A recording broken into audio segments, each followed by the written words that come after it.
When I came home after 15 days away, I expected peace. Instead, I found betrayal. The scent of fresh paint and expensive perfume hit me before I even reached my room.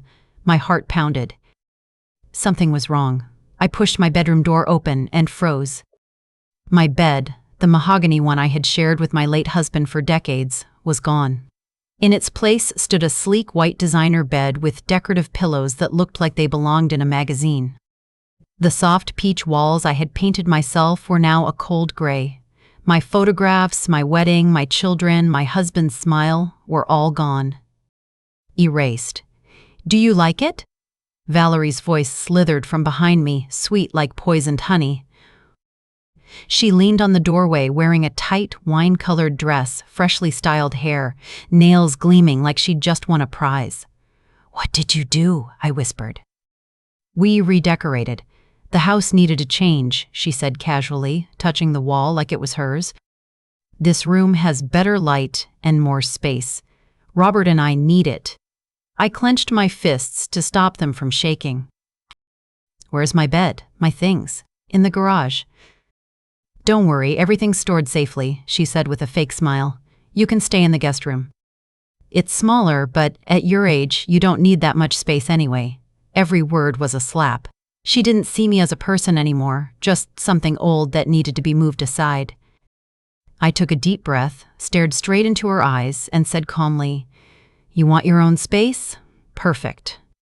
Today you'll start looking for a new house to live in." Her smile froze. "What did you say?" "You heard me, Valerie. This is my house." But I had no idea this confrontation was just the beginning. What I was about to uncover in the next few days would break me and then rebuild me stronger. If you've ever felt betrayed by those closest to you, keep listening. This story will make your blood boil and your heart ache. Subscribe and don't miss what happens next. I found Robert in the hallway. My son, who I had raised alone after my husband died, looked like he'd just woken up, even though it was afternoon. "Why are you yelling?" he mumbled. "Your wife turned my bedroom into hers," I said. He avoided my eyes. "Valerie said it was a surprise. We just wanted to make the house look better. You didn't think, or you didn't want to think," I snapped. Valerie slipped her hand around his arm possessively. "Your mom is exaggerating. We just made improvements." The house was outdated. "Outdated?" I repeated. "Where is the good for me in all of this?" "Mom, calm down," Robert said. "We'll fix up the guest room nice for you." "I don't want a guest room. I want my room. My things. My respect." Silence. Thick. Valerie's tone turned icy. "You're being selfish. This house has 4 bedrooms. Why do you need the biggest one if you're alone? We're planning to have a baby. We need space." "Then find a house for that baby," I replied coldly. Down in the garage, I found my life crammed into boxes. My antique dresser, my bed disassembled, my photographs tossed carelessly, some frames broken. My wedding photo's glass was shattered across my husband's face. I held it to my chest and cried. Not quiet tears of sadness, tears of betrayal. Tears that burned.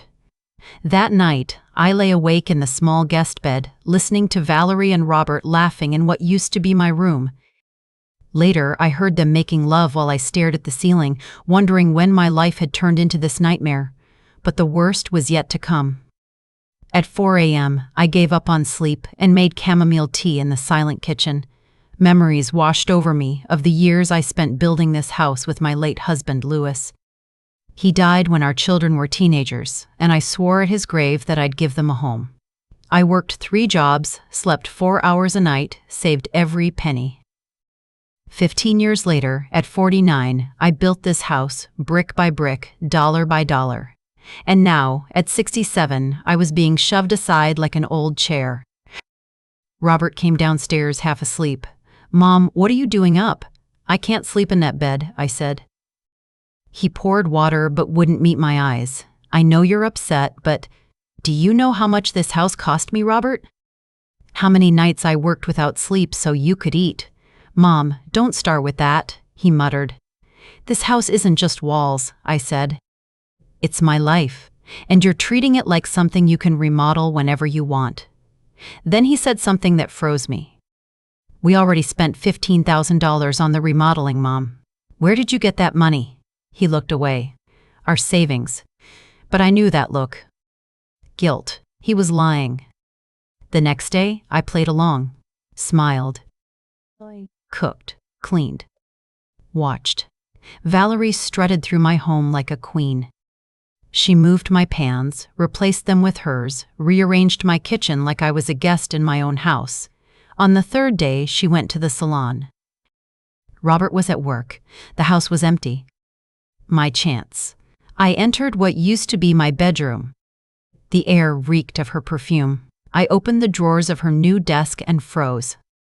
Invoices, $4,500 for furniture, $3,000 to an interior designer. Legal printouts on property possession rights, yellow highlights everywhere.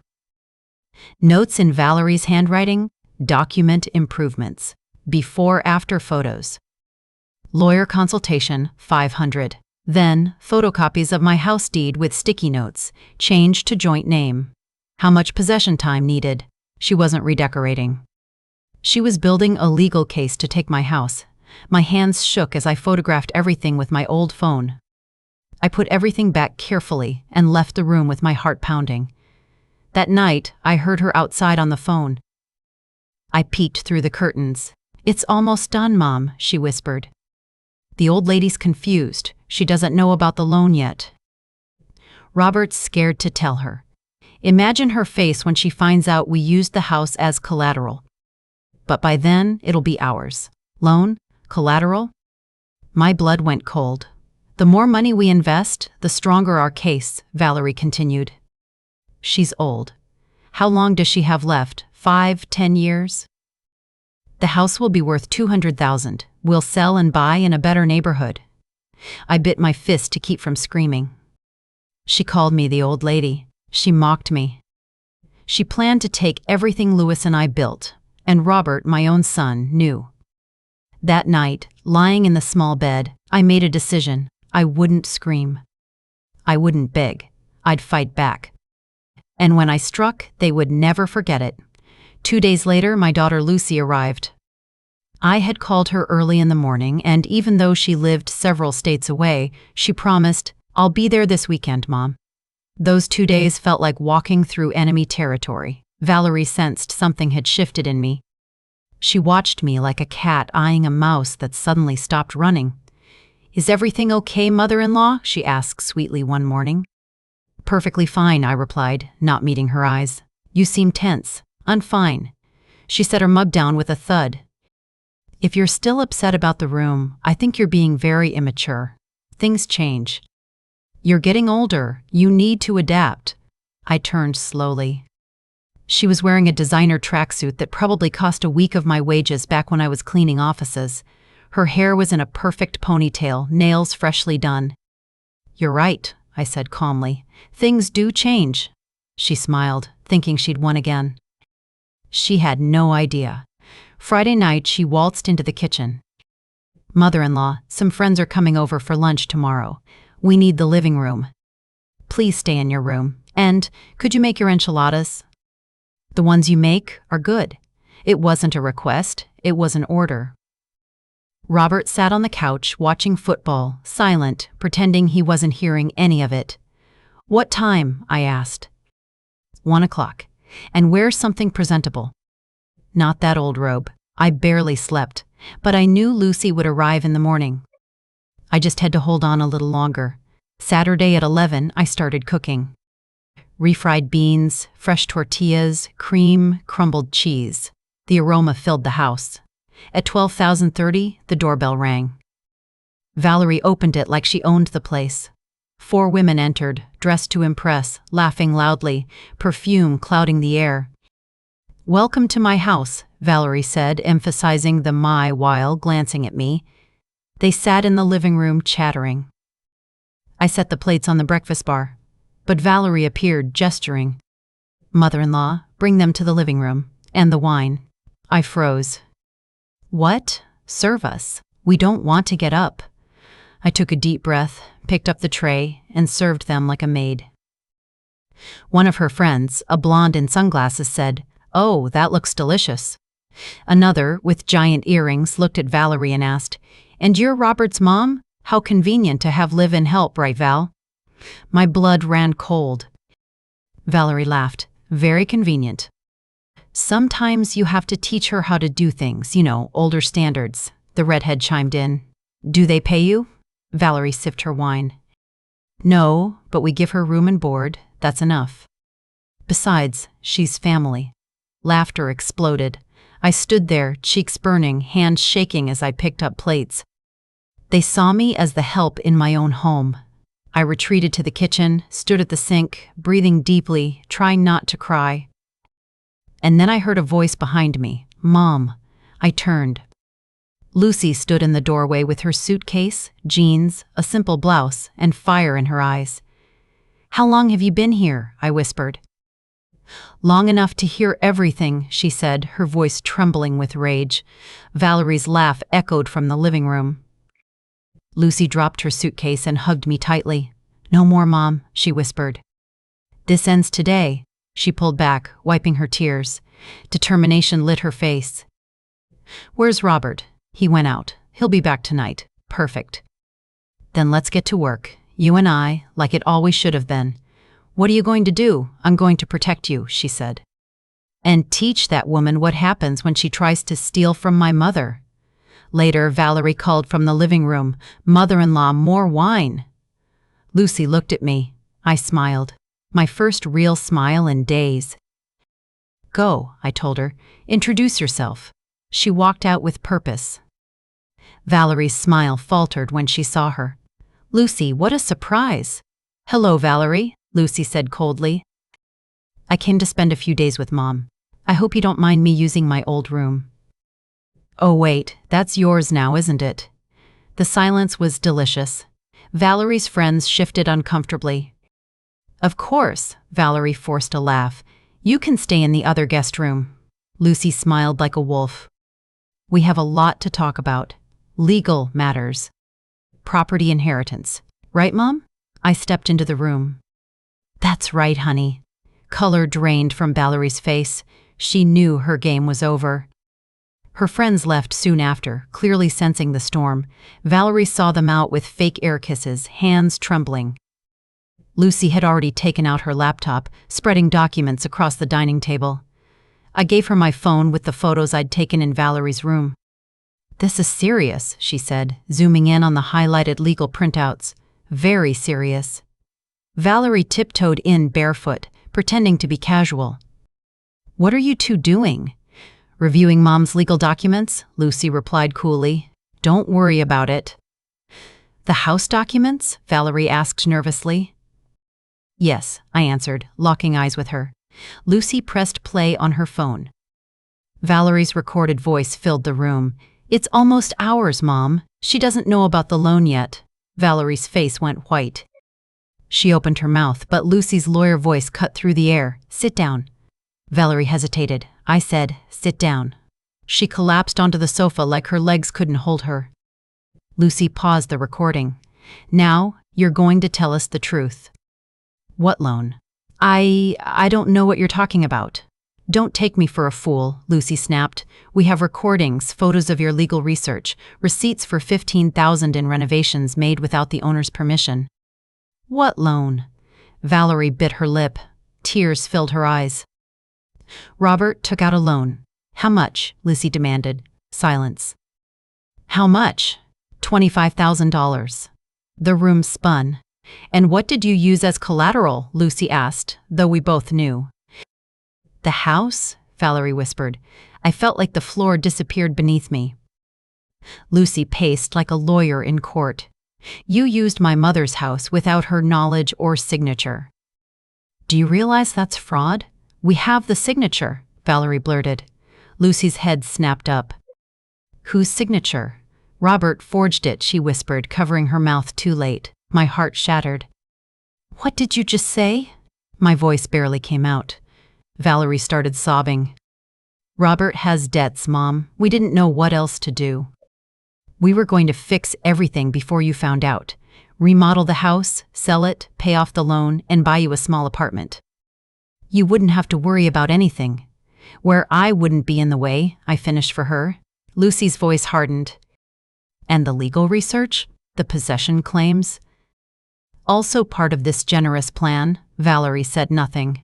Mom, Lucy said, get the deed. I went to my small room and pulled a yellow envelope from my suitcase. Inside was the deed I'd protected for decades. Lucy examined it closely, flipping through each notarized page. Here it is, she said finally. Spousal protection clause. Dad was smart. The house is solely in Mom's name.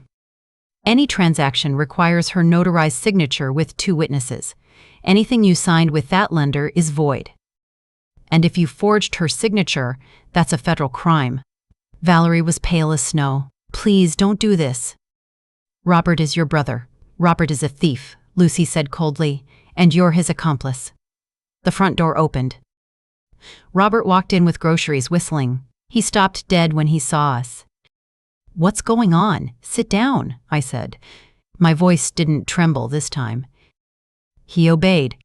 Lucy opened her folder and laid out every piece of evidence. Renovation receipts, legal research, loan documents, the recording. With every revelation, Robert's shoulders sagged lower. Is it true? I asked finally. Did you forge my signature? He looked up, eyes red. Oh, yes. That one word hit me harder than any scream. Then this is what's going to happen, Lucy said firmly. You have 48 hours to get out of this house. Only your clothes. Everything bought with stolen money stays. If you refuse, we file fraud charges tomorrow. You can't kick us out, Valerie yelled. This is Robert's inheritance. It was his inheritance, I said, voice steady. Until he decided to rob me while I was still alive. Robert knelt before me, tears streaming. Mom, please. I'll fix everything. I'll get the money. You'll what, Robert? Erase the betrayal? Undo the forged signature? Make me forget you let them treat me like a maid in my own house? He sobbed. Mom, I love you. Love doesn't steal. Love doesn't lie. Love doesn't forge. Lucy slid a document toward them. Sign this. You acknowledge you have no rights to this property and agree not to sue. If you don't, we go to the district attorney. Robert signed, trembling. Valerie followed, her tears staining the paper. 48 hours, Lucy said. They went upstairs silently. I sat on the couch, trembling, Lucy holding my hand. It was over, or so I thought. But watching my only son pack his life into boxes was going to be the hardest part of all. The next 2 days were silent torture. Robert and Valerie moved through the house like ghosts, avoiding my gaze as they packed their lives into boxes. The sound of packing tape became the soundtrack of those 48 hours. Lucy never left my side. At night, we slept in the guest room together, like we used to when she was a little girl afraid of the dark. Except this time, the nightmare was real and wide awake. Monday morning. Deadline day. Lucy poured coffee for us both. We need to close this properly, she said. Not for them, for you. So you can move on without doubt. At 10 a.m., the 4 of us sat at the dining table. The same table where Robert had done his homework as a boy, where I celebrated birthdays and graduations. Now, it was a courtroom. Lucy opened her folder. Before you go, you're going to understand exactly what you did. She laid down the first document, the deed, signed in 2005. Mom worked for 15 years to build this house. 15 years of cleaning, cooking, selling, saving, while you, she looked at Robert, lived a normal life. Robert stared at the table, shame painting his face. Next, Lucy placed my credit card statements. $8,700 in charges at department stores. Valerie, your name is on the receipts. You used her card without permission. Valerie twisted her hands but said nothing. Then came the loan contract. $25,000 borrowed from a neighborhood lender at 30% interest. My forged signature on the collateral papers.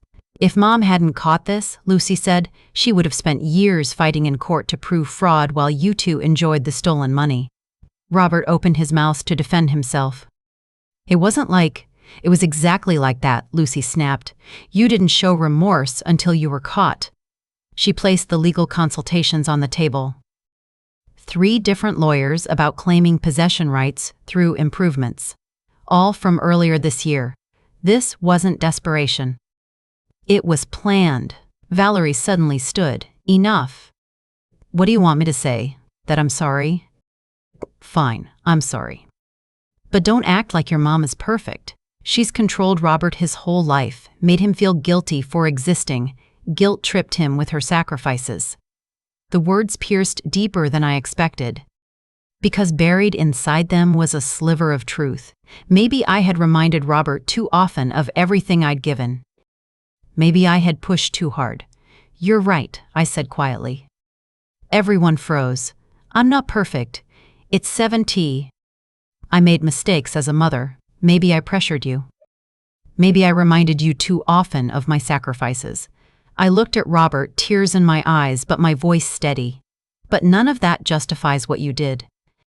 None of it justifies stealing from me. None of it justifies forging my name. Robert's tears spilled over. Mom, I didn't want to destroy you. I was drowning. The debts, Valerie wanting more, me not being able to give it, and the house, it was there. I thought if I could just take it, everything would be fixed. And my will? My voice? Did that not matter? I thought you wouldn't notice until it was too late, he admitted. The honesty was a punch to the gut. Lucy pulled out the final document. Mom's new will, she announced. We signed it yesterday with a notary.